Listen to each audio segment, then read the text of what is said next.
terkait surat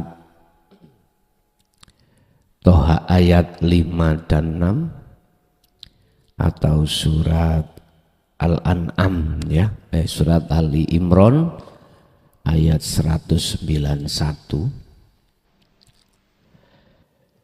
Di situ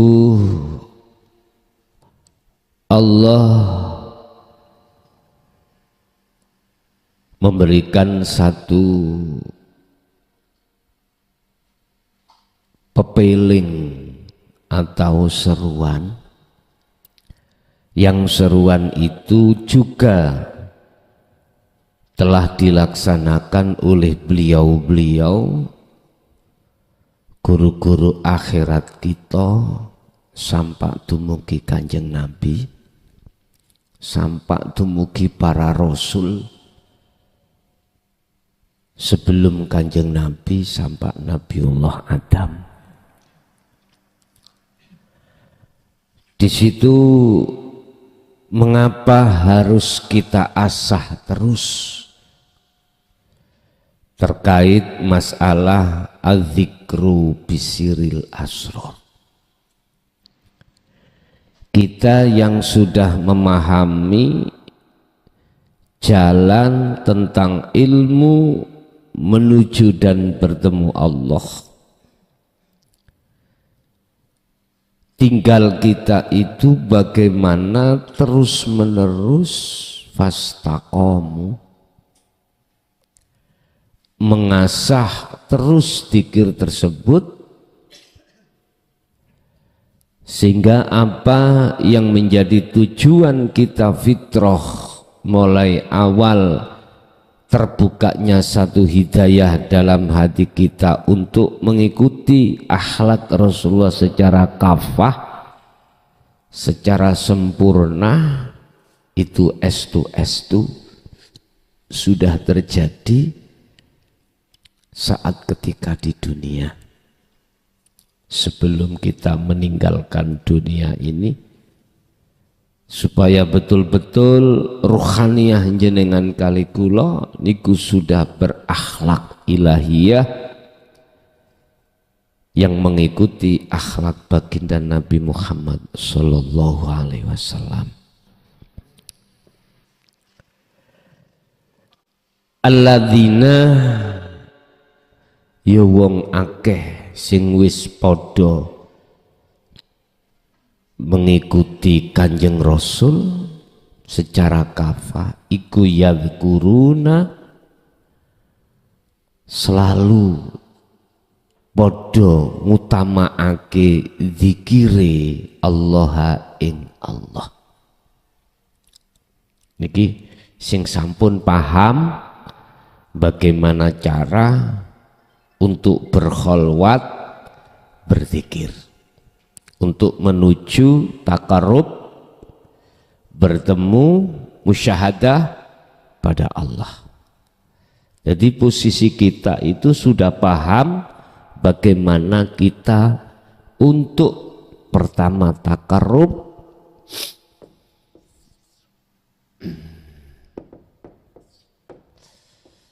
lalu kita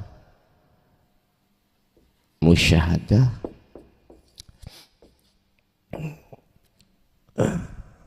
Tentunya ini tidak terlepas dari zikir. Di sini ada makom namanya makom muraqabah.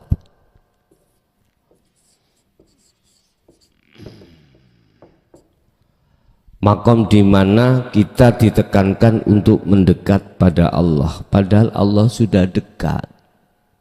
Mengapa harus kita ditekankan untuk mendekat? Karena kita selama ini merasa jauh dari Allah. Langat entah wangi, merasa jauh, padahal Allah sangat dekat.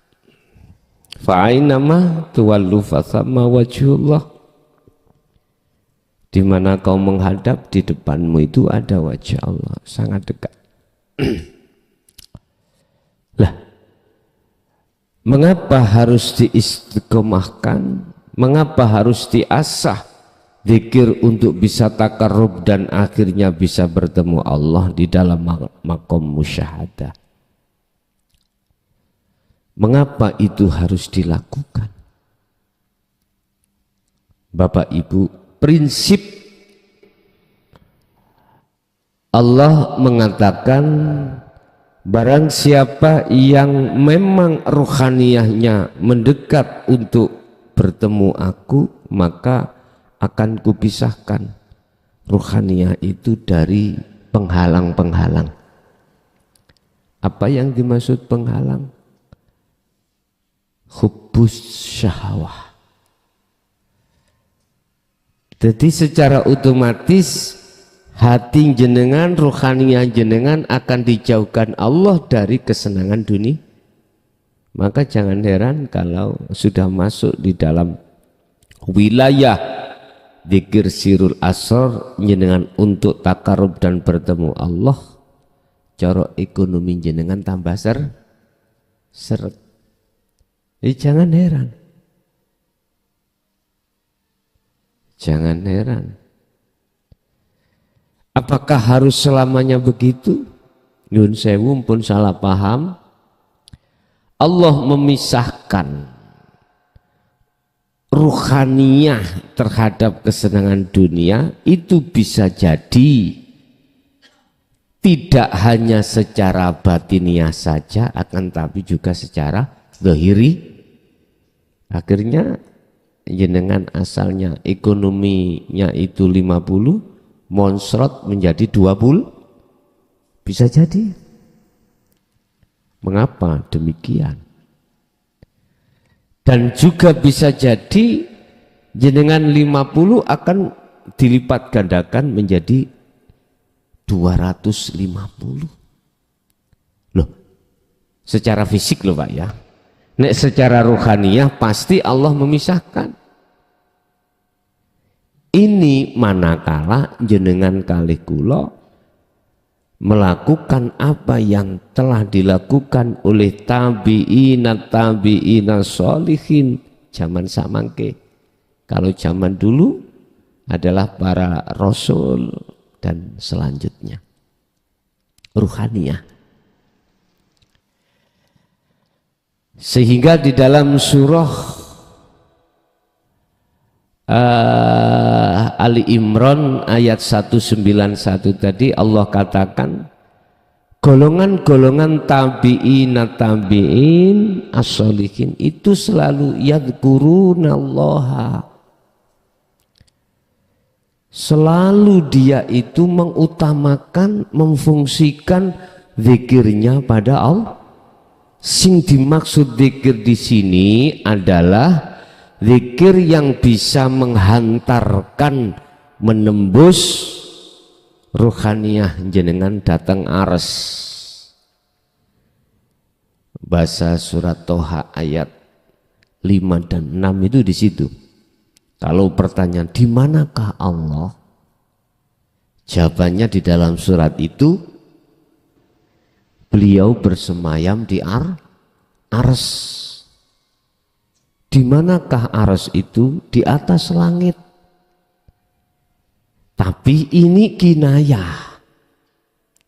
Bukan langit di atas itu, bukan Pak Bu. Bukan ares sebuah tempat yang menurut surat Toha ayat 5 itu beliau zat yang maha kasih itu bersemayam di istawa, jadi di ars. Bukan seperti itu maksudnya. Itu kinayah, itu isyarah aja. Ternyata yang dimaksud di situ adalah di mana-mana dan tidak kemana-mana.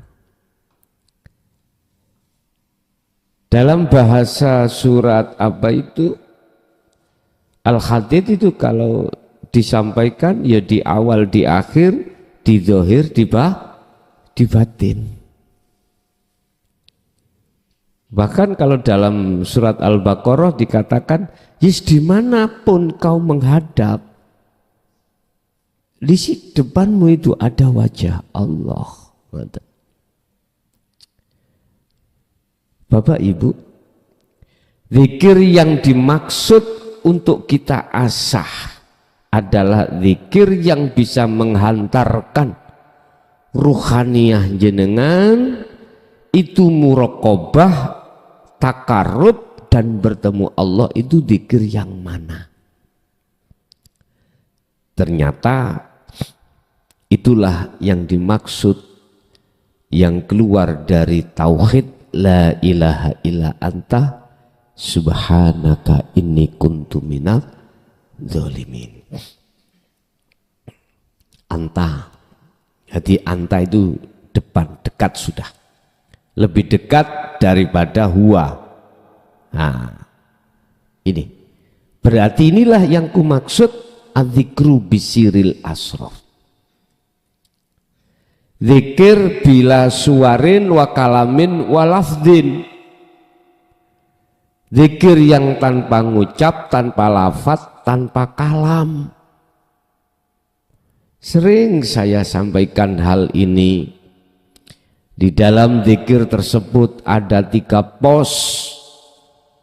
Pertama adalah rasa, su'aul basyirah, pancaran nur dalam hati jenengan yang disebut imanul haq atau rasa.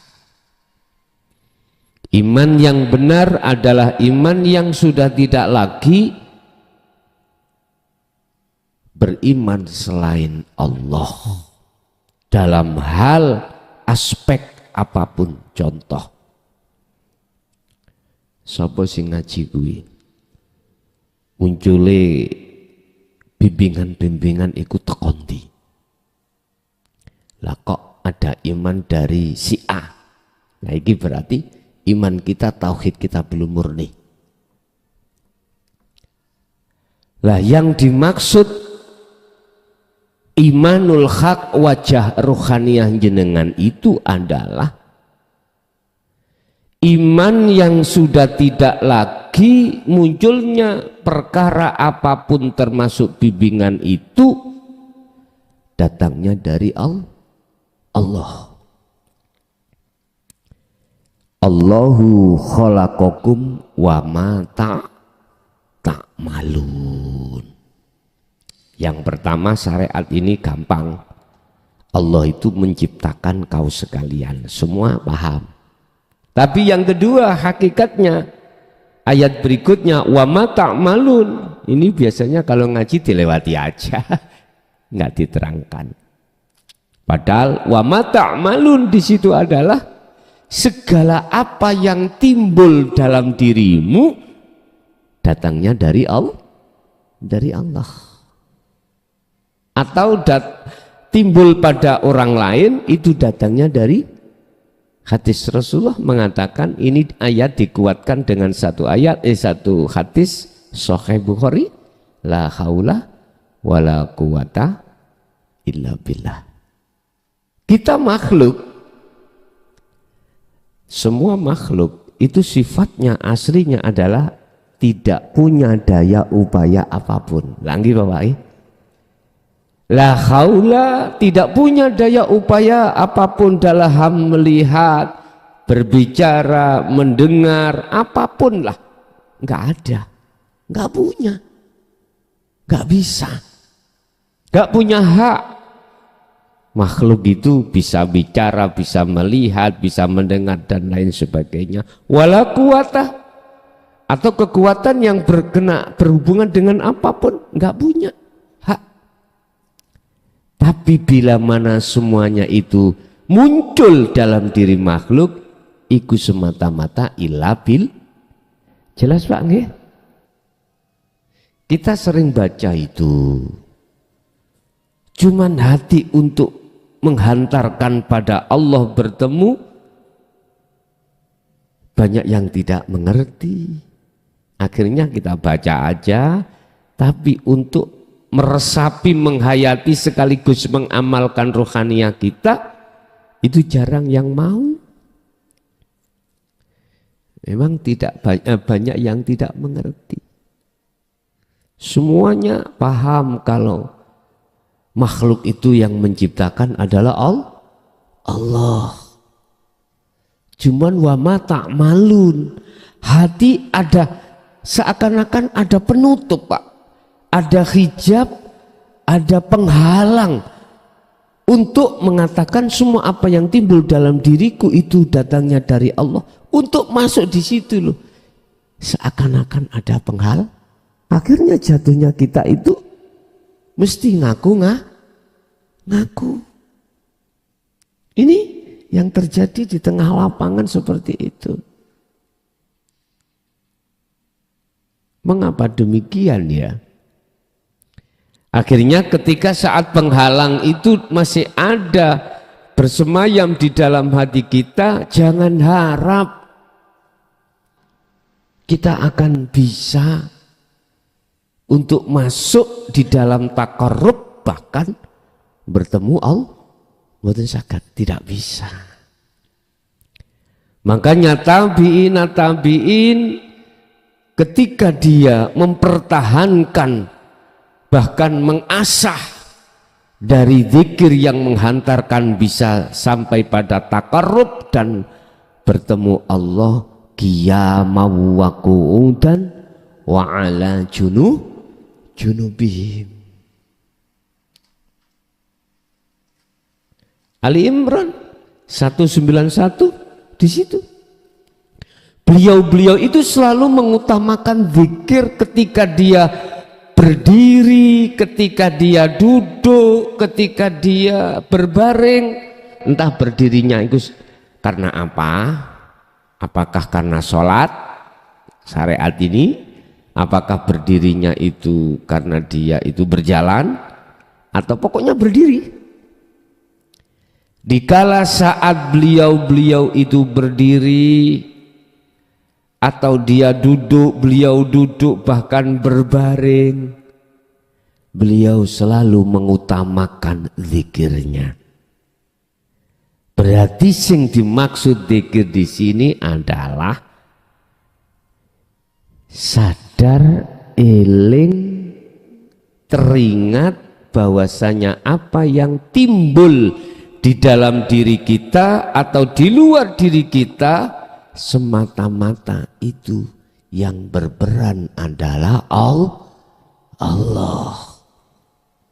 Tidak mudah loh Pak, tapi bisa mudah nek jenengan itu selalu dan selalu. Udahlah Pak, nanti akan tidak bisa sampai lupakan itu. Seiring dengan kita latih terus, kita berzikir terus, apapun kondisi kita, pasti jenengan dengan sendirinya connect sendiri Pak. Tidak bisa lalai sampean, nggak bisa. Kalau ini sudah dipupuk, sudah diasah setiap saat dan waktu. Makanya bahasa Toriko itu memberikan satu solusi penghantar lewat zikir sirri atau zikir khafi, itu terus disuruh menghujamkan dalam hati untuk menyebut asma Allah, sehingga disebut zikir ismudzat, namanya zat yaitu Allah. Nah karepe kan ngeten, bukan maksudnya Allah itu nama, bukan maksudnya Allah itu nama, tapi maksudnya Allah itu zat, tapi bukan maksudnya zat itu sifat. Zat atau hidup bukan sifat, tapi gak dijelaskan. Akhirnya kita koplak terus, ora paham-paham, ya puluhan tahun Pak seperti saya koplak. Lah wong tua kula piyambak, orang tua saya sendiri, lah enggak mau nduduhne lho. Lah saking nemeni to. Ya Allah, iki hubungan antara orang tua dan anak.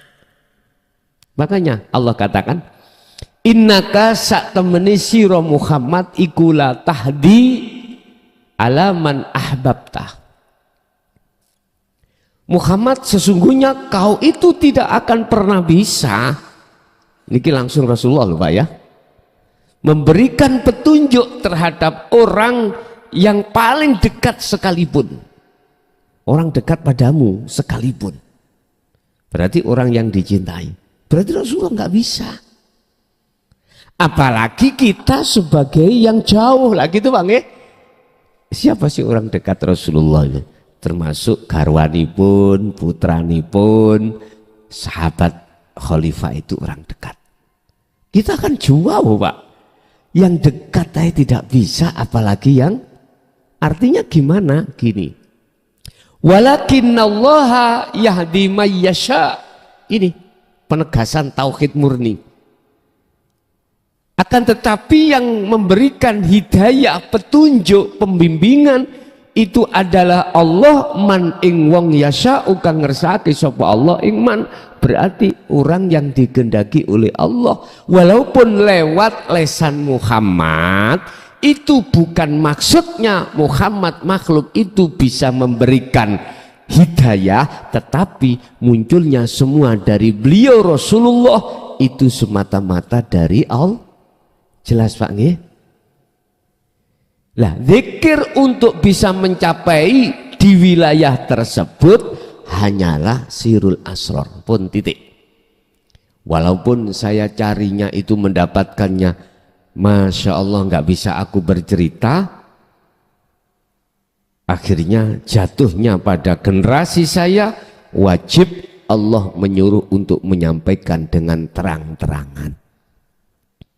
Alhamdulillah lah Pak, kita itu yang hidup di era zaman di atas 2014 ini jelas. Jadi kita nggak susah payah untuk mencari sistem cara bagaimana kita bisa mendekat dan bertemu Allah. Hanya itu. Lah, perkara ini muncul dan timbul dengan hujah dasar hukum yang tertinggi kita sebagai umat Islam adalah Al-Quran.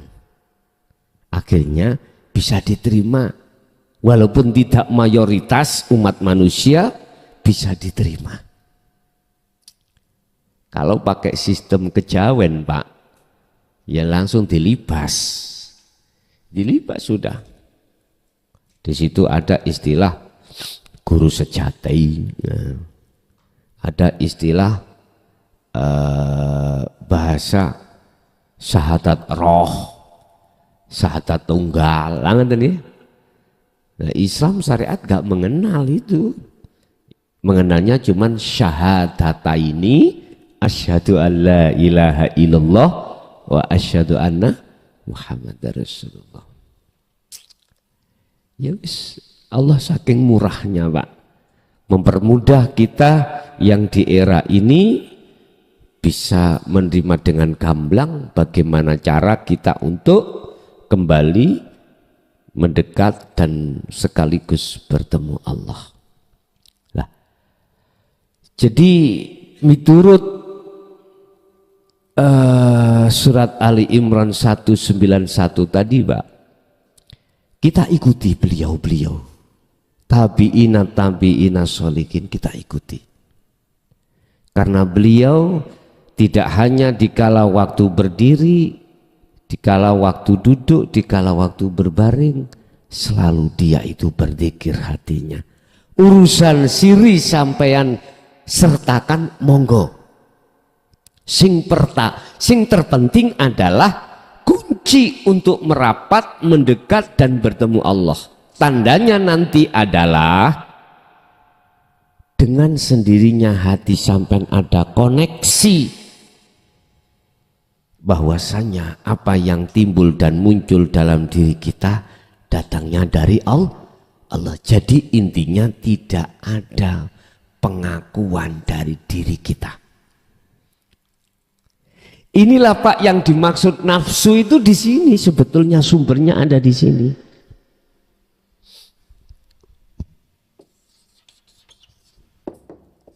Nafsu ada kalanya, nafsu kan diri Pak, artinya kan diri. Diri kan ingsun kan ana. Tatkala ruhaniyah itu duduk di taholli, otomatis nafsunya itu ananya itu ana makhluk, otomatis. Tapi tatkala yang disebut nafsu ruhaniyah duduk di tajalli, maka ananya itu adalah khalik. Khalik. Khalik berarti yang menciptakan. Wa anibu, dan kembalilah kau ila rabbikum, maring pangeran Tuhan. Dipakai rob Pak itu. Berarti untuk umum. Bukan hanya untuk umat Islam tetapi untuk seluruh manusia. Lekas kembalilah kau pada Tuhanmu. Wa aslimu lahu. Kau akan bisa pasrah dengan sempurna kalau kau sudah kembali pada Allah. Wa aslimu lahu, boleh saya maknani ngeten, Pak. Islammu akan sempurna sampai makrifat syariat, sampai makrifat. Akhlakmu akan sempurna seperti para rasul, tabi'in ini, manakala kau wa anibu, mau kembali kepada Tuhanmu. Lekaslah, kembalilah kau pada Tuhanmu, min qabli ayyatiyakumul adab, sebelum datangnya hari kematianmu. Jikalau tidak, tsummalatun sorun, kau tidak akan ruhaniyah. Maksudnya kau itu ruhaniyah, Pak. Ruhmu tidak akan mendapatkan pertolongan, alias kita akan masuk dalam satu lubang ketika kematian itu yang gelap sekali. Wa min waraihim barzakhun ila yaumi yub'atsun.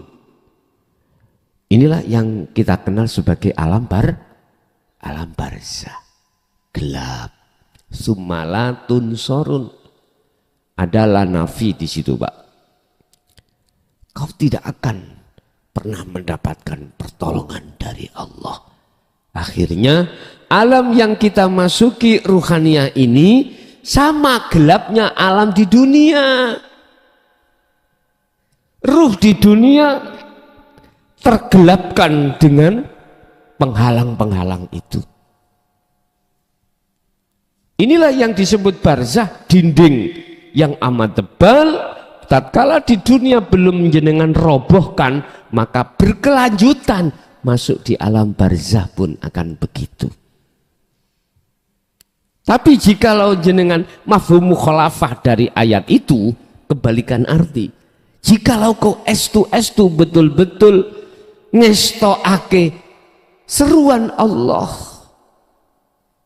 wa anibu itu tadi seruan Allah, akhirnya kembali pada Allah, maka la nafi yang di akhir kalimah itu dalam ayat tidak ada.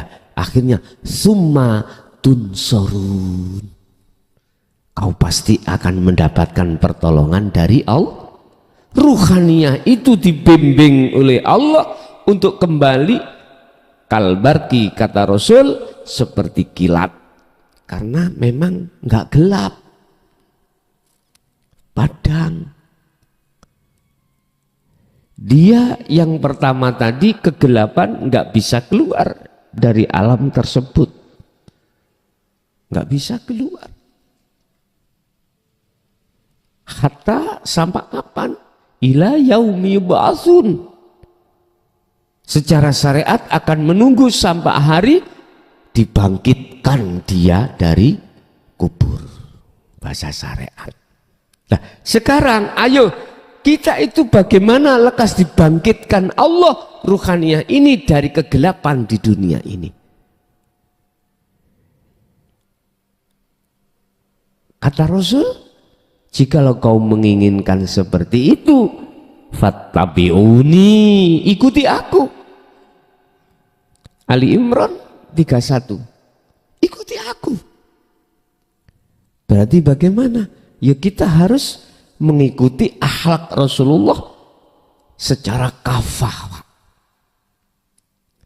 Secara kafah, baik akhlak istimaiyah yang duduknya di hukum syariat, yang berlaku hukum jasmani, dan ilahiyah yang duduknya di hakikat,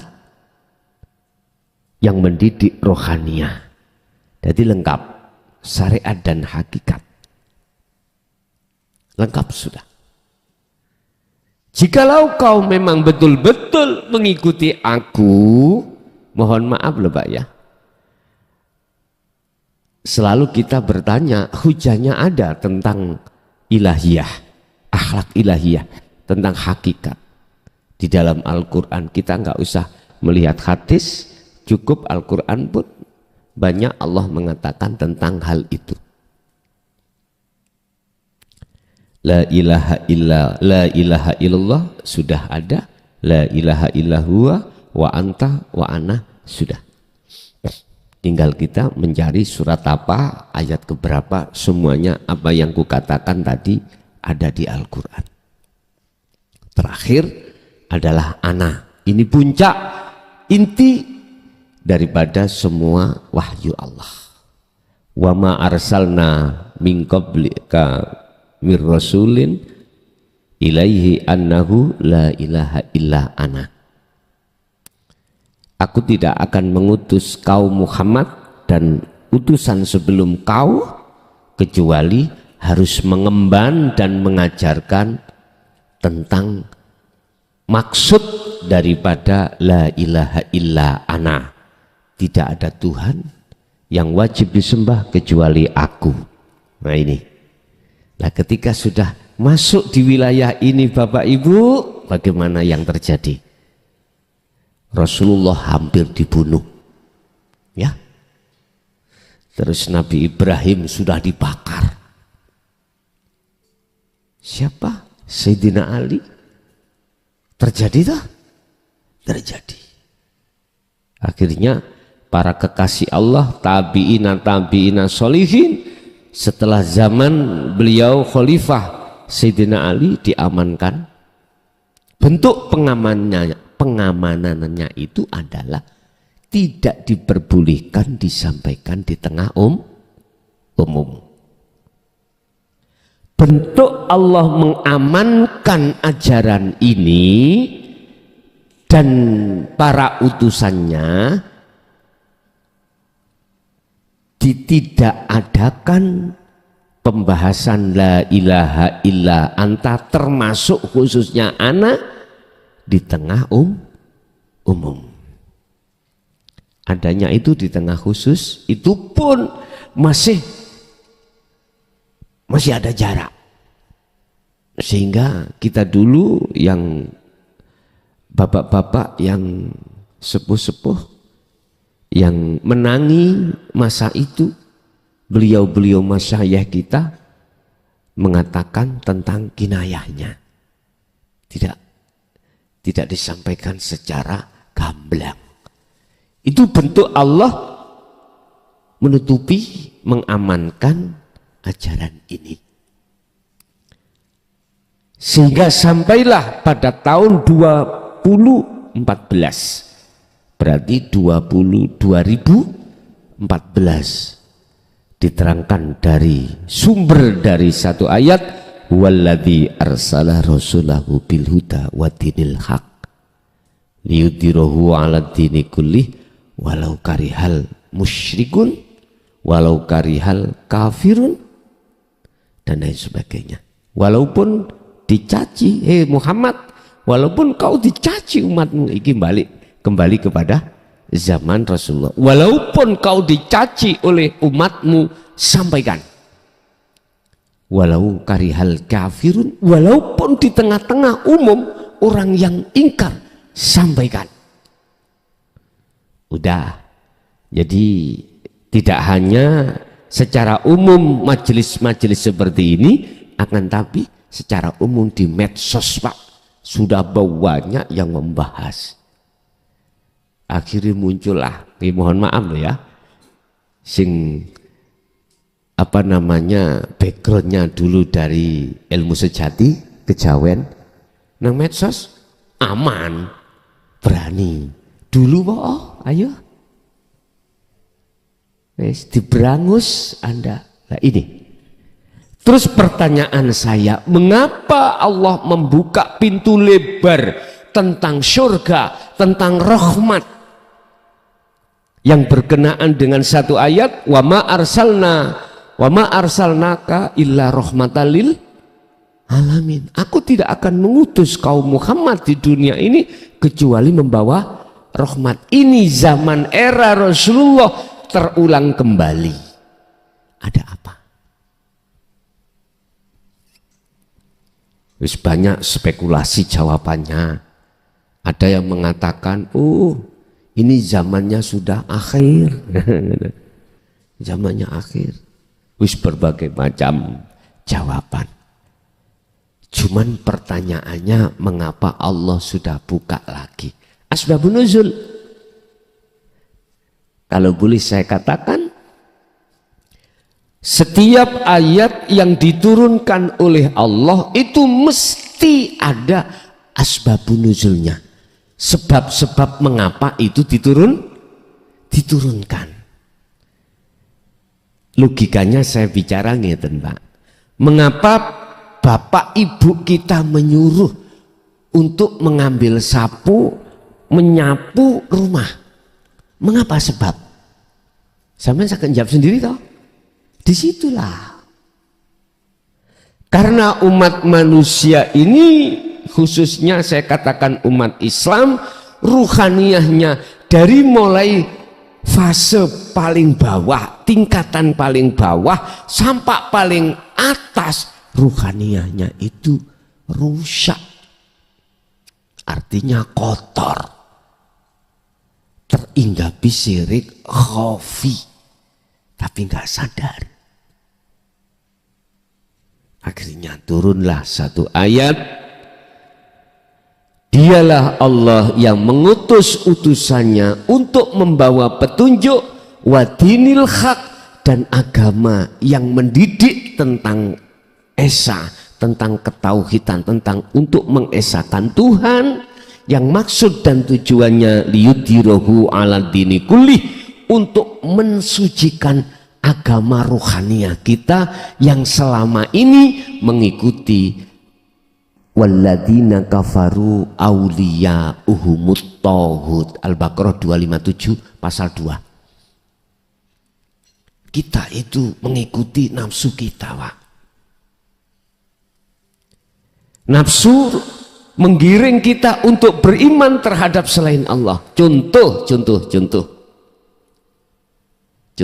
kita duduk-duduk di bawah pohon, entah pohon apa, pokoknya jangan pohon duren loh, Pak ya. Pokoknya jangan pohon duren, sugih dadak. Pohon pelem kok jatuh, matang sekalian mengenai kepala kita. Mesti nafsu mengarahkan kau harus beriman, yang menjatuhkan. Akhirnya kepala kita itu sakit karena pelem mangga.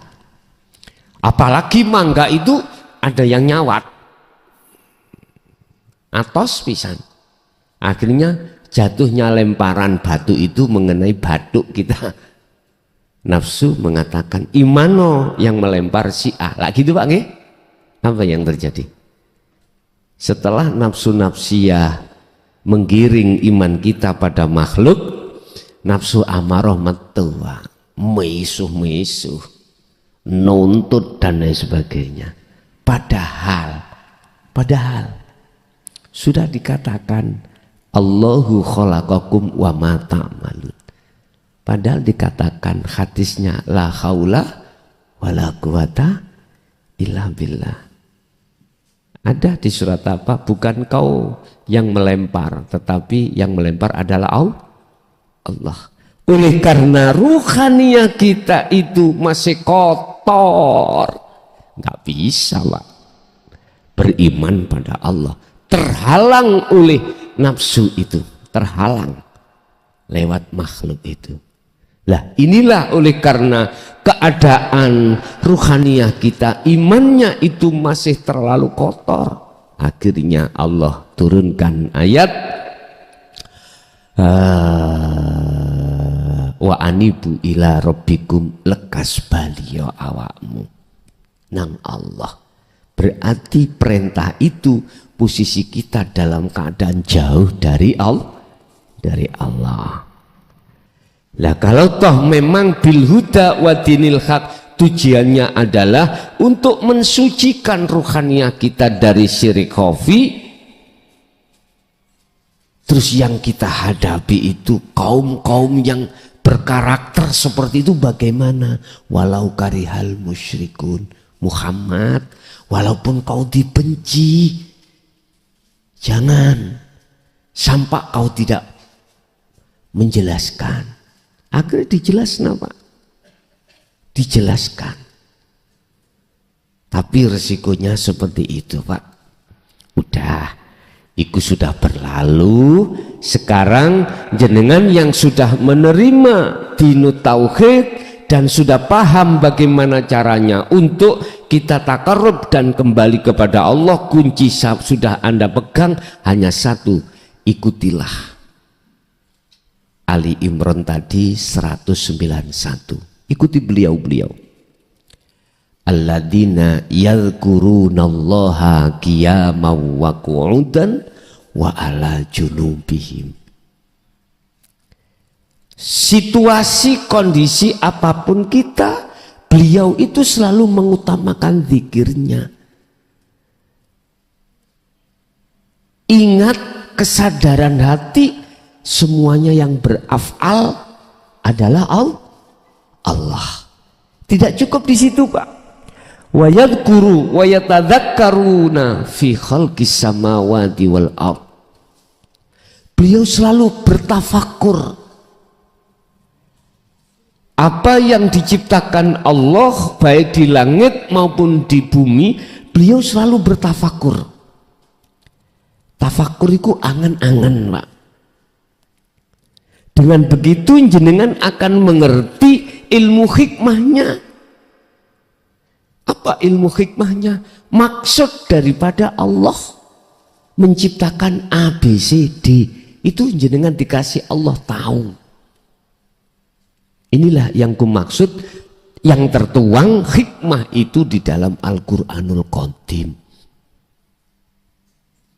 Contoh, apa maksudnya ya? Masa sekarang kok Israel itu perang dengan Hamas ya?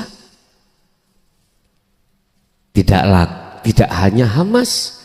Sekarang ada yang membantu Hamas, ada kaum mujahidin yang bernafaskan Islam. Mengapa? Nah ini ada apa? Ini kan Allah yang menciptakan ini, situasi ini. Apa maksudnya? Beliau-beliau itu dengan wa yatafakkaruna fi khalqis samawati wal ard, akhirnya menemukan jawaban. Itu tafakur. Jadi beliau sibuk melihat Allahnya yang berperan, tidak melihat fisiknya. Jadi dia sibuk terlebih dahulu melihat yang berperan. Rabbana ma khalaqta hadza batilan. Akhiri kesimpulan nih, apapun yang terjadi yang Allah ciptakan itu tidak ada yang tidak bermanfaat. Semua itu bermanfaat. Cuman saja berhubung kita melihat dari satu sisi, hukum kacamata dohir mesti mengatakan ada yang mudorot, ada yang ora. Nah gitu nih. Ada yang berbahaya, ada yang tidak. Ada yang batil, ada yang hak. Mesti munculnya di situ. Subhanaka faqina adzabannar. Maha suci sapa Allah. Maha suci sapa Allah dari perkara-perkara yang melindungi kita dari adab, dari siksa. Apa siksa itu? Dinding tadi Pak, ya, penghalang barzah kita yang sudah dirobohkan, akhirnya bisa bertemu Allah. Berarti kesimpulannya adalah ikuti kita bila mana kita ada koneksi langsung secara otomatis pada Allah, kita harus ikuti beliau-beliau para rasul. Kalau sekarang tabi'ina sholihin, apa beliau selalu mengutamakan zikirnya untuk selalu bertemu pada Allah, tidak mengenal kondisi. Walaupun kondisi jenengan berdiri, rukuk, sujud, duduk, berbaring, atau kondisi yang selain daripada itu, kondisi sampean sakit, kondisi sampean iki mang banyak utang, nggih, kondisi kita selalu digoda anak, digoda istri, suami, apapun. Kata Imam Ghazali, jadilah kau seperti laba-laba, sibuk membikin rumah. Semakin lama rumah semakin baik, semakin lebar, makanan datang sendiri, terjerat, laler terjerat, nyamuk. Nggak ada ceritanya laba-laba keluyuran nyambut gawe cari makan, nggak ada Pak. Dia sibuk bikin rumah. Artinya jenengan sibuk bangun takwa, rumahnya ruhaniyah. Itu tadi lewat zikir. Wa may yattaqillaha yaj'al lahu mahrajan wa yarzuqhu min haitsu la yahtasib. Ini pedoman. Barang siapa yang betul-betul menjaga takwanya, yaj'al lahu mahrajan, seperti laba-laba. Dia tidak mencari makanan yang berupa nyamuk, berupa apapun. Allah sendiri yang mendatangkan. Bukan lalere kesasar, boten. Bukan nyamuke Allah yang mendatangkan. Kalau bikin kita, buat kita, kalau kita betul-betul membangun rumahnya rohaniyah, yaitu takwa, wa yarzuqhu, maka kalau jenengan banyak, aku mengatakan boten wa yarzuqhu, tapi wa yarzuqhum. Tapi Qur'annya hu, karena di depan secara lafzi man. Dari secara lafaz, kalau man itu kita pakai secara umum nakiroh, boleh kita memakai hum. Nanti Allah akan memberikan terhadap kamu sekalian yang bertakwa itu min haitsu la yahtasib, yang datangnya tidak kita sangka. Loh Pak, nyun sewu loh Pak, kalau hati sudah duduk di situ, di wilayah itu semua karena Allah, nggih, mohon maaf, bisa diuji ya, bisa ditesis, bisa dibuktikan. Hati jenengan akan dihilangkan rasa kegelisahan, rasa gupuh, khawatir, engkau bagaimana ya, bagaimana ini, enggak ada.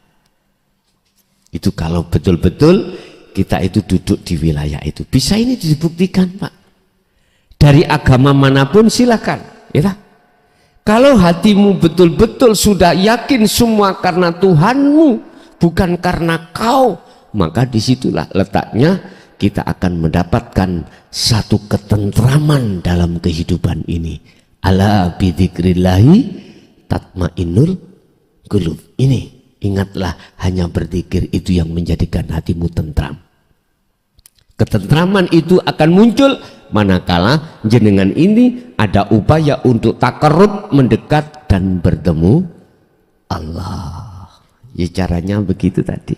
Jadi kita harus mengasah terus sesuai dengan para kekasih Allah.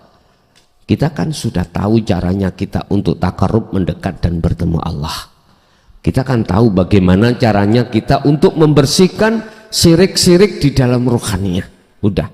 tinggal kita itu bagaimana terus-menerus melakukan apa yang sudah dilakukan oleh nenek moyang kita, guru-guru kita, masyayikh kita sampai Rasulullah. Begitu Pak ya. Jadi jangan jenengan iki pesimis, gegara. Aku iki kalau nasab sing jelas, nasabku elek, bapakku rampok, ibuku 21. Loh jangan begitu. Jangan. Di dalam Al-Quran tidak ada satupun ayat yang menjelaskan tentang mayyasya, orang yang digendaki itu melibatkan nasab atau dzurriyyah, enggak ada Pak.